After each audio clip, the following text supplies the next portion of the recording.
Ufundiswa njalo esontweni. Ngiyabembuza, awuma ngimtshengise into eselula. Elula nje, elulu ewubala nje. Into eyenziwe esontweni ngitshela into ewubala. Emfundisi.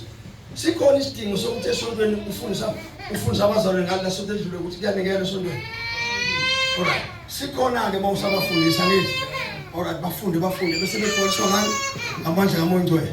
Sebekhiphana manje imnikelo nani nesho. Uqonda ukuthi umuntu obazi umzalwane nje ongakhipha kweshumi esontweni. Awanamoya. Awanamoya. Akekho umzalwane kaMoya Ngcwele ongaba yilunga lebandla engakhipha ishumi. Efundisiwe ngazo. Ungeke ngoba ufundiswa ngaso ngezwi. Meke nje wathi ugcwalisiwe ngamandla kaMoya Ngcwele isho lento ukuthi kanjani asafundiswa ngoba uMoya Ngcwele uyamfundisa njani yena useyenza.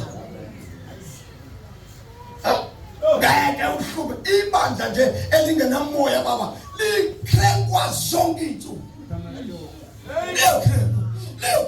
Azalwane akwakhiwe indlu yesonto akekho umuntu onomoya vele uzobakrenka ngoba banamoya Ngcwele. Apha nithili bagcwaliswe ngamandla kaMoya Ngcwele bese beyazenzela izinto. Othi uyabona akubuzwa kuthiwa ishumi uyazi umuntu ngabe eholile u10,000 rand uthi 1,000 hayi 1,000 uyazi umuntu uyamtshela athi ukhipha 1,000 umuntu ayiphelele afaka 100 rand ngaphezulu athi ya afuna nikela ayinikela kumuntu enikela kuNkulunkulu and wenza sure umuntu kaMoya ukuthi menze into akayenzela umuntu uyenzela umoya and lelo bandla liba blessed liyanda futhi bandla elidwaliswe ngamandla kaMoya. Ningathi bazani noMoya Ngcwele kanisho umoya wenu. Ngoba ukhona umoya womuntu. Ukhona umoya womuntu omfundisayo nawo. Lo moya uyamtshela nje ukuthi esona lo moya womuntu umtshela uyona la. Kukhona umoya womuntu ukhona unembeza. Unembeza usebenza kumuntu ongakholwa. Unembeza usebenza kumuntu ongakholwa kakhulu bese ukuthi umoya womuntu masesindisiwe kube khona umoya womuntu okwazi ukumtshela umuntu izinto ezingekho right ezingafuni uNkulunkulu bese kuba khona umoya Ngcwele. Umoya Ngcwele ke ushaya umthetho awukwazi ukujika ngenye indlela. Umoya Ngcwele bayisefikile wenza indoda babingabi indoda emzini wayo. Ingathi mina ngindoda mina. Indoda mina umenza umoya Ngcwele umuntu abe umntwana. Ya ngisemzini wakho ube umntwana emzini wakho ube umntwana emzini wakho wenza izinto emzini wakho ezingakaze zithatha ngokwabanye abantu ngeke ube nomfazi wakho ugcwaliswe ngamandla kaMoya Ngcwele uye kumhlosholoza umthuka umfazi wakho uyamthuka. Uthini umoya Ngcwele ngesikhathi uthuka umfazi? Uphinde uyobaphambo engani nabafazi baphinde bavumela phambili bashayeli bafowethu asigcwaliswe ngamandla khona sokwazi ukuhlola igebengu. Sengiyaqothwa funda mambisho qeda. Uyo umoya uqobolwawo oyaye ufakaze uvumelana nemoya yethu ukuthi singabantwana bakaNkulunkulu. Uma singabantwana siba izindlalifa. Izindlalifa zikaNkulunkulu ezidla ifa kanye noKristu. Uma kodwa sihlupheka kanye naye ukuba sihlanganyele naye enkazimulweni yobukhosi bakhe. Kati. Okay, John 16:13.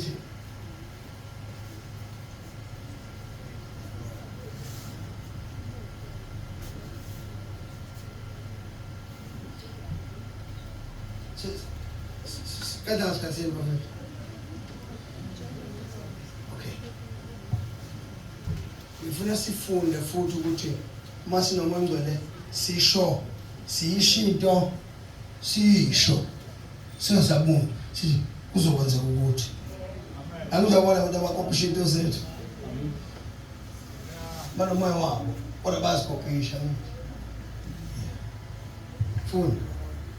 Kodwa uma esefika lowo ongumoya weqiniso uyoniholela kulo lonke iqiniso.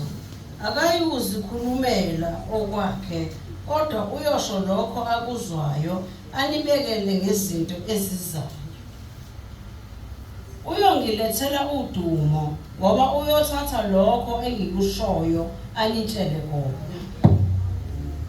Uyothatha tshele kona. kusho ukuthi izwi nomoya. Izwi kanjani? Alright. Mhlambe masingabuzana ngoba kusasa sobe sithandaza. Kusasa sobe sithandaza. Yeah. Sobe singena phezulu. Sithi inkosi siphuzise. Uma ungakatshelwa izinto zikaNkulunkulu, kuba kufanele izinto zikaNkulunkulu utshelwe zona zonke, ngithi amen. Bese kufika abantu uMoya Ngcwele ezokwenza, ezoqinisekisa ngezinto otshelwe, yeah, ngezinto otshelwe zona. Now once ke waqinisekiswa uMoya Ngcwele kusho ukuthi njengoba eqinisekiswa uthi ma ekhuluma uMoya Ngcwele akakhuluma uMoya Ngcwele ngokwakhe, kodwa konke akushoyo ukuthatha ezwini, angithi kulizwa, angithi sho njalo, right. Now kusho ukuthi ulizwi uMoya Ngcwele uNkulunkulu sithi la uzithatha uNkulunkulu, angithi sikhuluma ngomuntu onjani la, oyi-one, right. So besikhuluma leyanto ukuthi uJesu, why uJesu ethe mehamba mthethwa evuka ethuneni wahamba uphinde wabonakala. So besixoxa ngelila ukuthi uhambe waphinde kwezinyanga esezulwini noma phakathi komoya. So ikhuluma ngelanga le. Now uJesu ke bafethu into emenza aphume enyameni befuna ukungena emntwini ewomoya. Amen. Yeah. Manje mangizama ngithi ngizama ukuthi nehle kancane khona ngizonibonisa nje. Ma ukhuluma namadimoni emntwini. Uthi in the name of Jesus. Kuphendula ba?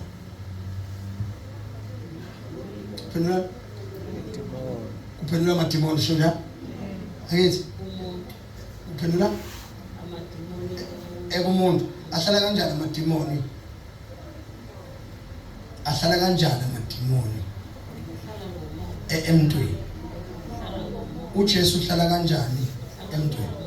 Yindaba ningakwazi ukuzwa ukukhuluma kaJesu emntwini kodwa ningakwazi ukukhuluma ngamadimoni emntwini.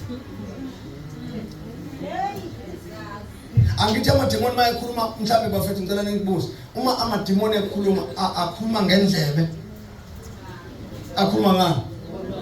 Uma uJesu ekhuluma ebantwini ukhuluma ngani? Ngani?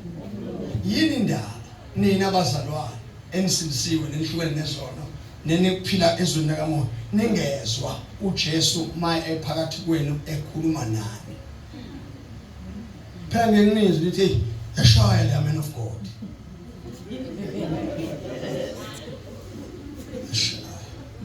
Yashaya. Yindaba ningabuzwa uJesu maye ekhuluma nani?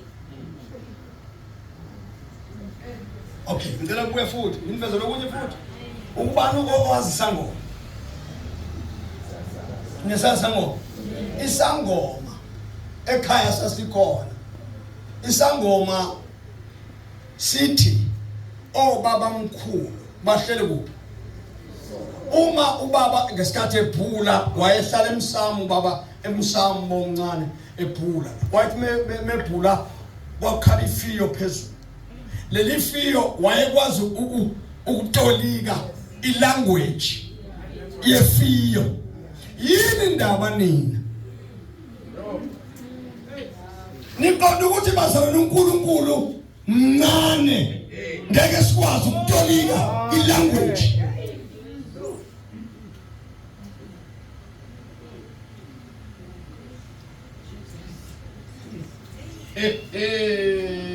Sititwa yini ngoJesu phakathi kwethu sihluleke ukumhlukanisa ukuthi umuntu akuyena umuntu. Bafethu hey, ungakwazi ukuhlangana noJesu endleleni ukwazi ukuzwa ukuthi uJesu. Ungakwazi ukuhlangana noJesu ukuzwa uJesu. Ngiyena umuntu umxhawulo. Ungakwazi akulula. Manje ngahlale kumoya izinto zakamoya ngenizazi. Angithi khona umngadi la. Mhlambe nawu mfuthu umngadi. Sasise Newcastle. Ufika umuntu ngizothi nina uJesu edaliwe no akadabi uJesu. Wafika uJesu. Wafika umuntu lapha. Wathi nalanga. Angithi sisivashile la kulenda asaziyo. Wayesho kulapha ngoba umngadi. Nalanga. Umuntu no hlukile kunina. Ngihloniphe. Ahambe. Uyazi wenza njani ma? Wasuka omunye ubaba wathi ethi uyamxosha. Angithi xosha ubona stabo kanti mina ngiyabona. Angithi ilanguage ngiyezwa. Kuhlangene umuntu wasezulwini nomuntu wasezulwini. Wathi uyakuza abakuzwa lo. Nale okhuluma uzwaqeda wabatshela. Wathi eqeda wathi bafethu eqeda ukukhuluma. Wathi hey bafethu yabona ke amaqabane.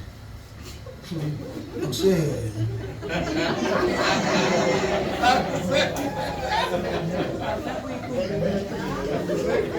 Into wayilethile imessage yosuku ayiletha phela yadlula. Abezwa ngabonke ngezongwethu. Ngababuza ngathi bafethu uthini umlayezo wosuku namhlanje. Ngathi nangu. Niqaphele. Ungabi umuntu owazi kakhulu.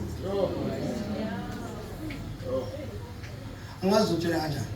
Ungabi umuntu owazi uthi abanye bathi bafuna umuntu wezwi. Niyamazi umuntu wezwi? Lo muntu okwazi ukuchaza uGenesis kuze kuyofika Revelation. Bathi ke umuntu wani loyo? Hayi, umuntu weBhayibheli loyo. Ake umuntu wezwi. Umuntu wezwi ukhuluma the message of the Most High God. Athi uthi uNkulunkulu and mayiqeda ukusho uNkulunkulu enze njani? Enze.